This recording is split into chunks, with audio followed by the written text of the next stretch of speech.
Halo teman-teman kos-kosan, gimana kabar kalian? Baik-baik saja kan? Di video kali ini Abdi Kos akan membahas Boruto episode ke-158. Episode ini masih melanjutkan arc aktuasi Kara yang sudah dimulai sejak episode ke-157. Yuk langsung aja, inilah beberapa hal menarik yang ada di Boruto episode ke-158. Check out, check it bro. Pertama, kemunculan Dipa. Episode ini dibuka dengan kemunculan Dipa yang sedang memakan buah misterius. Buah apa tuh man? Buah yang dimakan Dipa cukup aneh karena berwarna ungu dan belum pernah Abdi Kos lihat sebelumnya di dunia nyata. Jenis buah yang paling mirip dengan yang dimakan Dipa adalah gomu-gomu, yami-yami, sara-sara, dan batu-batu nomi. Namun karena beda server, jadi tidak mungkin Dipa sedang memakan buah-buah tersebut. Dipa kemudian terjun ke bawah menuju Tanimanokuni yang memang letaknya berada di jurang tebing raksasa, sama seperti namanya, yaitu negara lembah. Kedua, sarung tangan Boruto. Karma di tangan Boruto tampaknya semakin memberikan efek kekuatan lebih pada Boruto. Di sini diperlihatkan saat Boruto melempar shuriken. Secara tidak sengaja, segel karma di tangan kanan Boruto memberikan efek kekuatan lebih yang membuat shuriken Boruto mampu membelah papan target. Sasuke kemudian datang memberikan sarung tangan pada Boruto agar segel karmanya tidak tampak mencolok.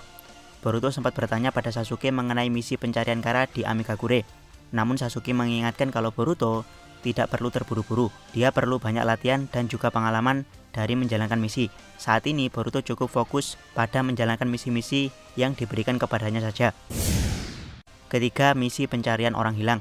Boruto dan timnya kemudian mendapatkan misi untuk menyelidiki orang hilang di negara lembah. Seperti biasa karena ini misi keluar desa, jadi para Jonin harus ditemani oleh seorang Jonin. Bahkan kali ini bukan hanya Konohamaru, melainkan tambahan satu Jonin bernama Mugino. Mugino ini adalah Jonin yang bersama Konohamaru saat penyelidikan pesawat balon udara yang jatuh di perbatasan Konoha, di mana background Mugino tidak diperlihatkan dengan jelas dan tiba-tiba langsung terbunuh oleh Ao. Mugino juga pernah muncul di arc Urashiki, namun perannya tidak begitu tampak, dan di episode inilah background Mugino ditampakkan lebih jelas.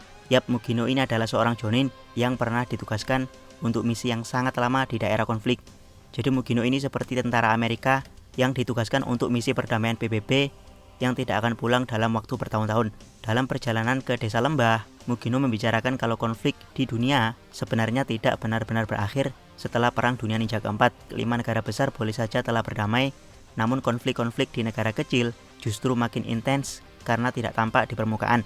Yap, jika yang berkonflik 5 negara besar, maka perang itu akan disebut sebagai Perang Dunia Shinobi. Jadi para negara yang terdampak akan berfokus untuk mendamaikan perang tersebut. Tapi jika negara-negara kecil yang berkonflik, negara-negara lain tidak akan peduli. Jadilah konflik mereka yang diabaikan terus berlangsung sampai sekarang. Setelah sampai di Tanimanokuni, mereka disambut oleh perempuan bernama Mia. Mia inilah yang melaporkan ke Konoha setelah kehilangan suaminya yang bernama Anato, di mana Anato bekerja di perusahaan peralatan medis di negara lembah milik Victor. Boruto dan kawan-kawan langsung menuju ke perusahaan tersebut untuk menyelidiki lebih lanjut lokasi terakhir hilangnya Anato.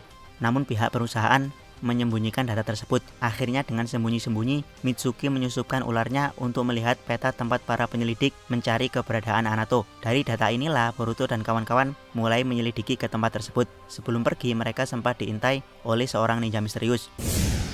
Keempat, kemunculan Victor. Boruto dan kawan-kawan mulai menyelidiki di sekitar air terjun, tempat para pencari menyelidiki lokasi hilangnya Anato. Namun di tengah-tengah pencarian, Boruto dan kawan-kawan diserang oleh ninja-ninja misterius yang ternyata para ninja tersebut adalah bawahan Victor, alias para ninja tersebut adalah tim pencari dari perusahaan Victor. Yap, Victor yang sebelumnya diumumkan sedang melakukan perjalanan bisnis, ternyata ikut mencari keberadaan Anato bersama para ninja pencari. Di sini Victor mulai menceritakan sedikit backgroundnya. Victor dulunya juga korban perang yang mengalami cacat.